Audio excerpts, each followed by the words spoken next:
just want to say there couldn't have been a better presentation for me to follow up on. I'm going to get very geeky about research, and I think that that's the perfect complement to design sprints.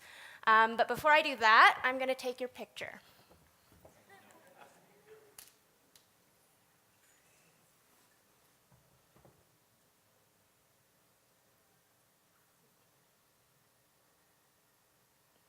Thank you for indulging me. So as Marcus said, I'm going to be talking about meeting people where they're at when it comes to the research that we do. I think that it's interesting as we're starting to design experiences and design and create things that happen across time. We need to think about how our research also moves with people as they go across time and in different contexts. So the main method that I want to talk about today is called a cultural probe, and I'm just curious who in the room has heard of this research method before? Just put your hand up. It's a pretty obscure thing. I think that people who put their hand up usually have been studying this quite a bit because the guy who came up with it and made it popular is a designer but also an academic. His name is Bill Gaver. And basically what a cultural probe is it's a research method where you give the research participant some sort of kit or tools, and they have an exercise that they do over a set period of time. And I think the important thing about this method is that the participant is doing it without the researcher being there. It's a really great method for getting inspiration at the start of your design process, and it's also great for learning about things through time and across place with people, instead of just doing static Q&A type things.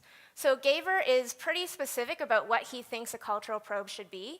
He emphasizes that they should feel like a gift when you give it to your research participant. He thinks that it's great when they're analog like this. So this was a project that I did on willpower, and basically I made these little figurines, and it was like, if this is your willpower figurine, carry it around with you for a week, and this was during US Thanksgiving. Those were the people I was working with. And take a picture of your willpower every time you're using it or every time he's failing you.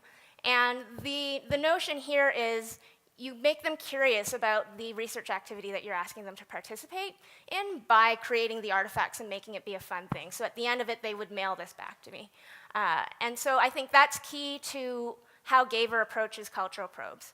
And so I think he did a great job of raising this method into people's awareness because he was specific about what it should be.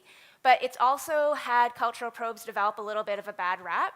So people who would be negative about this approach would say it's unreliable in the data that we're going to get back since there's so much emphasis around very open-ended questions and getting inspiration versus asking specific things.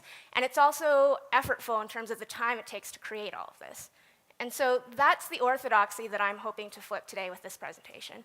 So the argument that I'm going to put forth is that if we take cultural probes and move it into a digital space, it actually becomes much faster and easier for us to do these types of research and ask questions about this across time. Instead of asking people to fill something in a physical journal, let's actually use digital technologies that people have on their person at all times.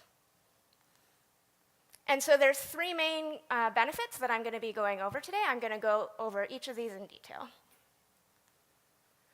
So the first one is just looking at how cultural probes help us understand what people are saying and doing at the same time. I think that when we look at design research as a practice, it's important to recognize that what people say is not always what they actually do. And so with a cultural probe, you can ask people to document certain activities in real time while it's happening, and then after that, you can ask them questions about that and hear what they say, and also just learn how that connects back to what it is that they're actually showing you in the artifact. And so this is an example for some research that I did for a large retail company. We were interested in learning more about loyalty programs and how loyalty plays into the decision-making process that people have when they're buying something.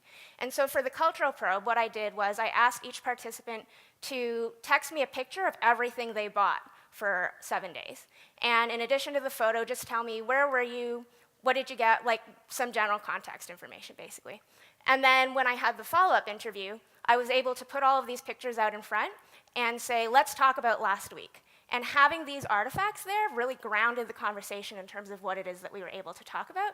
I think everybody would admit recognition is much better than recall. So asking people to remember things about last week is not going to be nearly as detailed as if I can put this picture of like the 4th Starbucks that she bought on one day and ask her what's going on there and all about that. So I think this is a great way where cultural probes help ground the conversations that we're having with our research participants. Another thing that I love is the ability to adapt my research plan in real time based on what's happening. So with a digital cultural probe, since it's not a physical artifact that I'm waiting for someone to mail back to me, I'm getting information from my participants in real time. And so I can adapt and tweak my process based on what's resonating with people. And so for this example, I was doing research for a large bank. And we were very ambitious. We wanted them to text us every time they had any sort of financial situation happen. It totally flopped. Nobody texted us anything, I think probably because our question was too big. But at the same time, we also had this exercise where we wanted people to reflect at the end of the day. We would ask them one broad question in a Google Doc and ask them to just fill that out. And we were shocked at how much people wrote in their Google Docs. So at the end of this, there was 15 participants for this project, and it was 7 days, and we had like 101 pages of Google Docs. And so what we were able to do after day one is be like, screw the WhatsApp, that's not working. Let's actually ask more questions in the Google Doc and just use the WhatsApp to ask follow-up questions about what people wrote in their Google Doc. And so I think, for me, this is interesting as a researcher because I think that we think a lot about, here's our research plan and we're going to execute it, and it has to be controllable and we have to compare it to other things. And I actually think that design research is a little bit different than social science research because you're adapting in real time, and that's kind of the point of it. The point of it is you're trying to learn and feed back into your design. The last point that I wanted to talk about is how it's making it easy for people to share the medium that we're using to communicate with people. So instead of asking people to use a new specific app or carry around this physical journal with you and put everything in there, everybody's got WhatsApp pretty much, or everybody knows how to text, so we can use that instead.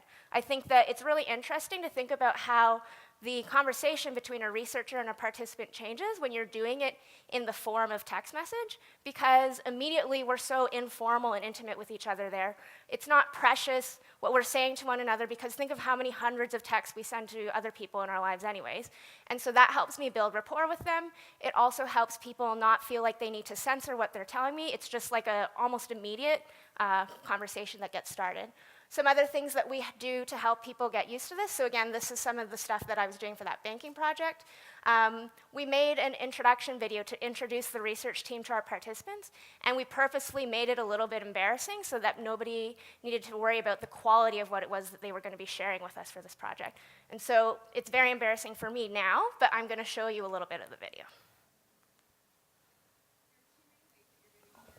Hold on a second.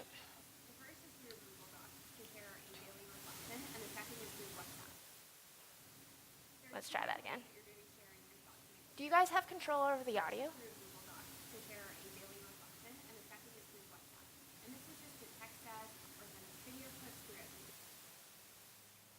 This will be worth it, just wait.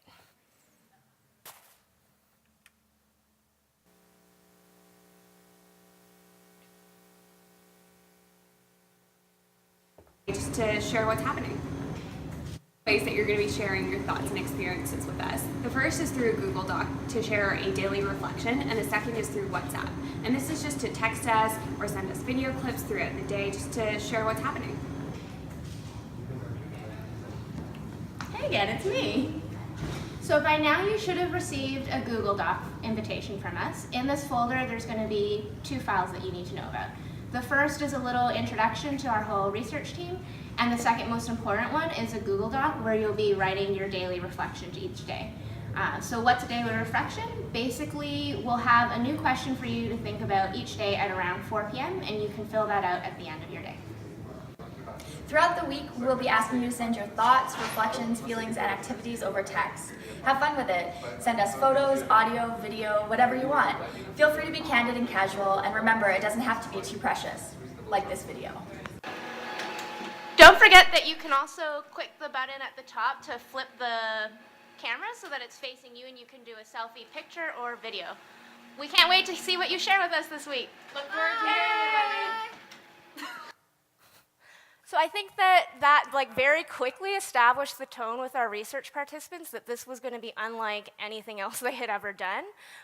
We were very formal and professional when we were recruiting people, but then we very quickly turned it into more of a personal, informal, intimate kind of relationship with the people we were talking to. The other thing I wanted to point out is WhatsApp is amazing because they've got an audio recording feature in there that basically nobody uses, but it was the rock star of our research project. So we really emphasize to people, if you have stuff to say to us and it's going to take you too long to type, just send us an audio recording. You just hold this down, and when you release it, sends it to us. And so we showed that to them in the intro video. And I think that actually ended up yielding one of my favorite moments in this whole research project, which was a participant named Andy who we were talking to. My colleague Sarah was texting with him. So the way we did it was each person on the research team had like 3 people that they were focused on texting with for the WhatsApp stuff. And so in this, Sarah and Andy got to talking about what the experience of using the audio recording thing was. And Andy said that he's usually a pretty scripted person, so he was thinking very carefully about everything that he typed into his Google Doc to us, and he was going back and reflecting and making sure it was like an accurate representation of him. And so he was a little bit nervous about using the audio recording. And what ended up happening is with Sarah's little prodding, eventually he started opening up and sending us some stuff in there. And in this text message, he's actually talking about how it was a little bit liberating that he was just starting to tell us things and not think about what it was because it was just gone. This actually makes me think of one of Bill Gaver's most famous cultural probes that he did. So he was doing a project around understanding people's dreams. And what he did for this project was he made a little audio recorder. This was like back in the 1990s, so the technology was awful, but it was like an audio recorder, and it could only record for about 10 or 15 seconds, and then it would shut off right after, and you had no playback feature. And so the thinking was people would wake up and sort of still be in a little bit of a sleepy state and just like say something into there, and then it would go off. And that's like the raw candidness that you get from a cultural probe, because people aren't thinking through what's going on, they're just talking or answering the open-ended question or saying the first thing that comes to their mind.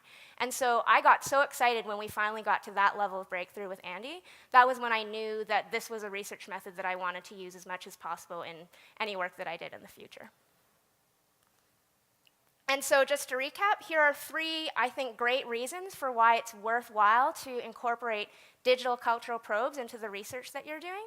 I think in general, like as human-centered design and design thinking become more prevalent and we're trying to incorporate the user's perspective into more of what we're making, when we do the research to figure out what it is they want in the first place, it's our onus, the onus is on us as researchers to think about the methods that we use so that it's most easy for people to tell us and share with us the things that we're trying to learn about. Thank you.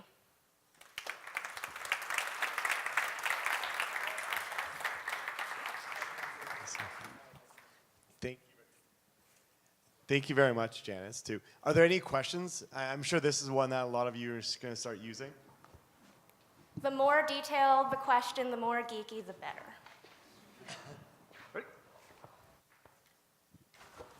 Hi. So just wondering, it sounded like with this project there was a sort of a lot that you were asking from the participants, and in terms of sharing, personal details. So just wondering, sorry, if there was anything that you did to mitigate the risk of participants dropping off and deciding to not share that anymore. Yeah, so I think some of the things that we do to make sure that it's going to be a respectful relationship between the research team and the participants, a lot of it is in the setup of how we recruit for this. So for this, the banking project that I talked quite a bit about, there were 15 participants, and to get to those 15, we probably did at least 100 screener phone calls. And so on those screeners calls, we're talking about how this is going to be very different than market research. We're going to be asking very open-ended questions.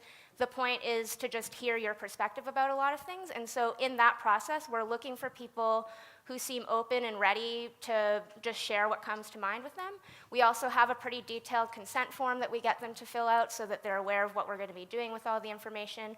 And then it's very important, since we're doing this work for large corporations, they've got money, this research is very valuable to us, so we compensate our research participants for their time and for what they're sharing with us. And so I think it's those screener calls where we first establish our relationship with people so that they know what they're getting into. And then more often than not, what ends up happening is people get quite fascinated by the process and experience of being in this type of research study. And so I typically don't end up having people fall off. Instead, I have people giving me more engagement than I had planned for, than they planned to give me probably too.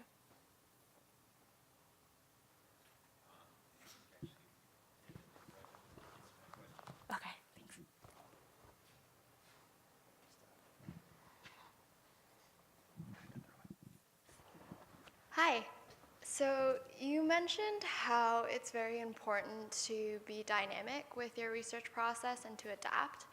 I was wondering, so my research advisor, every time I suggest like, oh, I can change it before I do the next participant, she advises, no, we want to keep it consistent. We want to be able to collect a pool of results and then make the change. So are there ever situations, or how do you decide when it makes sense to alter your research methods for different participants, and when should you keep it consistent? So I love that question, because while my coworker Sarah and I were coming up with this, we actually got an idea for another talk called Iterative Ethnography. And it's basically, our hypothesis is that the reason why people are still so hung up on we need to have the research protocol be the same from one person to the next is because we're still beholden to this notion of what quantitative research is trying to do and what social sciences are trying to do by having a control group and doing a clinical study. And the reality is design research is cherry picking from social sciences to do research, but we're doing it for a different reason. And so I think it's 100% okay that you're learning from one interview and baking that into the protocol for your next one. And so I think in terms of what I would decide to keep the same, it would probably be like, what are the biggest things that we need to learn for this project, or what's something where we want to compare and contrast how different people have reacted to it, and so that's where you want to be able to have the same stuff happening. But I think it's something that we need to talk about more, how design research is actually different than social sciences research, and how it's okay to be doing things like adapting our protocols. Thanks.